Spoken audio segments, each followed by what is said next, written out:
session on behalf of the Indigenous Peoples Forum Manipur, that is IPFM.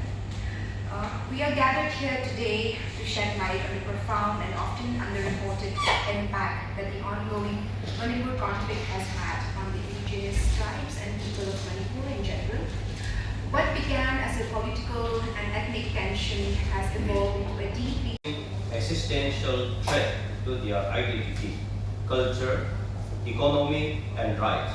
We are extremely blessed to come over here and deliberate on this pressing matter, which directly impacts our life.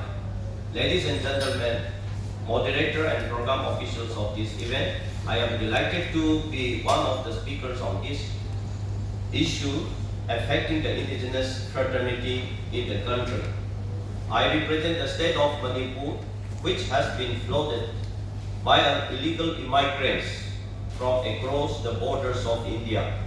Very soon, the state of Manipur will become another Tripura, which the indigenous tribals are outnumbered by outsiders. If corrective and preventable measures are not put in place, so it is the same voice of the native people of Manipur to implement NRC in the near future. A grave threat has arisen to the indigenous population of Manipur from a wave of illegal immigrants.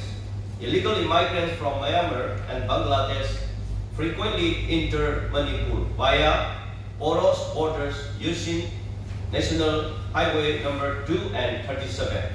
The use of fake documents to facilitate entry has become a common and easy practice. The impact of this migration is particularly evident in areas like Jiribam districts, Kangpokpi districts, Influx districts, and so on, where the population surged by 80.22% between 1951 and 2011. By 2011, highlighting the demographic shift